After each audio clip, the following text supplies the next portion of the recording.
They told Jade she was too much, too loud, too big, too seen. Her laughter traveled across rooms. Her presence occupied every corner she stepped into. Her presence, uncontainable, gave others a sense of unease in a world that revered silence and thinness in women. If you are new, please subscribe to our channel, like this video, and don't forget to share it with your family and friends. Also, let us know where you are watching from. At work, where she was a junior teller at the bank, she smiled through gritted teeth whenever a customer's gaze flickered over her body, when co-workers muttered if only she lost a little weight. She swallowed the words like poison and continued. But when nighttime came and she stripped before her cracked mirror, the poison seeped in. Her reflection was not an ally. Her shirts clung too tightly. Her jeans dug into her waist, her thighs touched. Her mother's voice echoed through her skull. One day Jade will move to Lekki, a proper life, no more scraping by, but you must take care of yourself. Nobody wants a girl who looks like this. Jade would push her hands into her belly until her nails made red crescents, mouthing, "If only I were smaller, maybe then I'd be enough." It was on one of those sleepless, self-loathing nights that she discovered it. Browsing idly through WhatsApp groups, she noticed a new one pop up.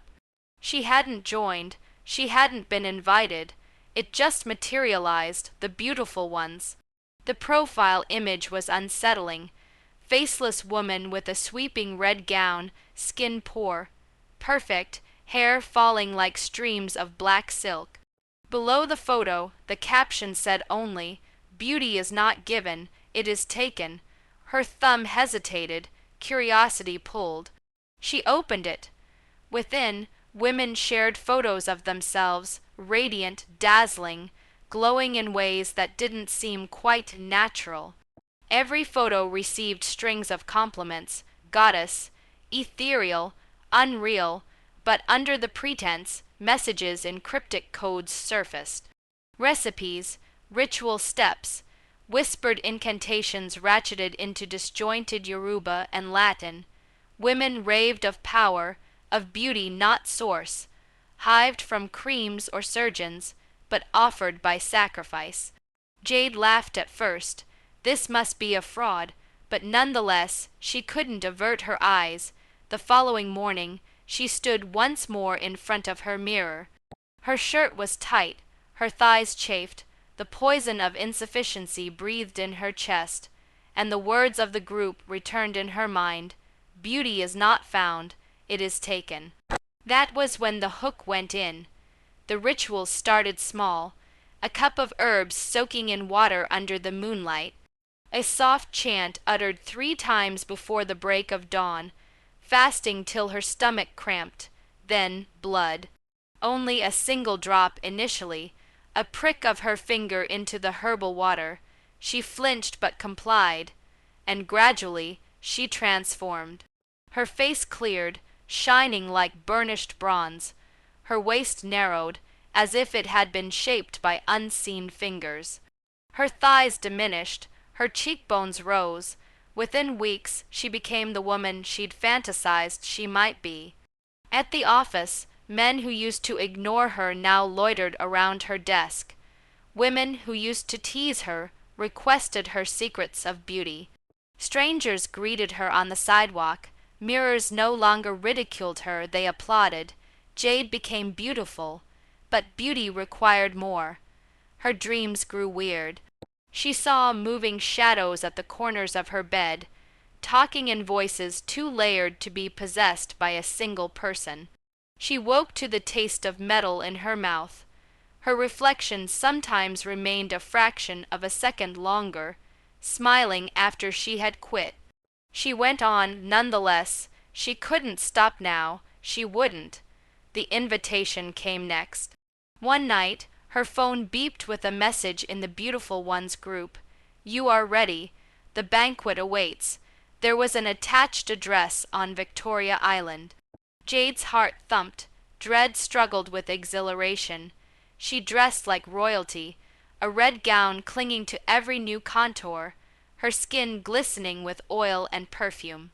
When she caught sight of herself in the mirror, even she gasped. For the first time in her life, she felt beyond reach. The banquet hall was stunning. Chandeliers lit all of it with golden light. Women glimmered in silks and sequins, and every single one of them shone brighter than the last. They hugged her, their grins icy, their laughter clanging like bells. But under the scent, Jade could smell something sour, something rotten. She pushed it aside.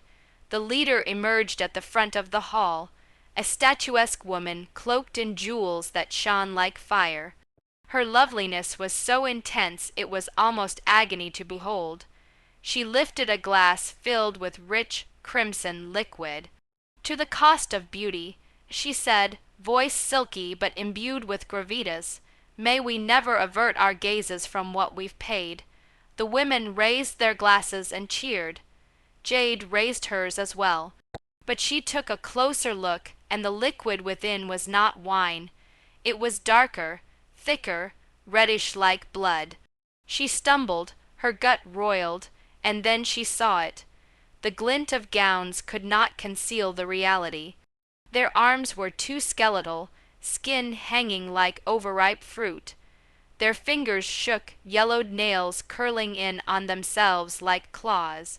Underneath layers of paint, their eyes were empty, bruised, desperate, and when they smiled, their lips cracked, exposing gums too pale, teeth too sharp. Jade's breath faltered, panic welled up. She moved toward a mirror on the wall, hungry for reassurance, hungry to see her glorious self one more time. Without recognizing herself, she gazed back. Her eyes were bloodshot, rimmed with shadows. Her cheekbones were too sharply cut, her skin too thin. Her beautiful body now appeared weak, bruised, and dying. And as she opened her mouth to scream, her teeth shone unhumanly sharp. She gasped and ran her hand over her face. Under her touch, her skin moved, shifting like damp clay. The room erupted into applause. The leader leaned close, her sour breath hot in Jade's ear. "You've joined us now," she whispered, "and the beautiful ones do not let go." Jade fell to her knees, trembling. Around her, the women clapped and laughed, their hollow eyes gleaming with hunger. On the outside, Jade was perfect, desired, envied to the world. She had finally won. But in here, under the honesty of the mirror, her beauty was rotten. And the beautiful ones observed her, not with admiration, not with sisterhood, but hunger. Like she was a meal,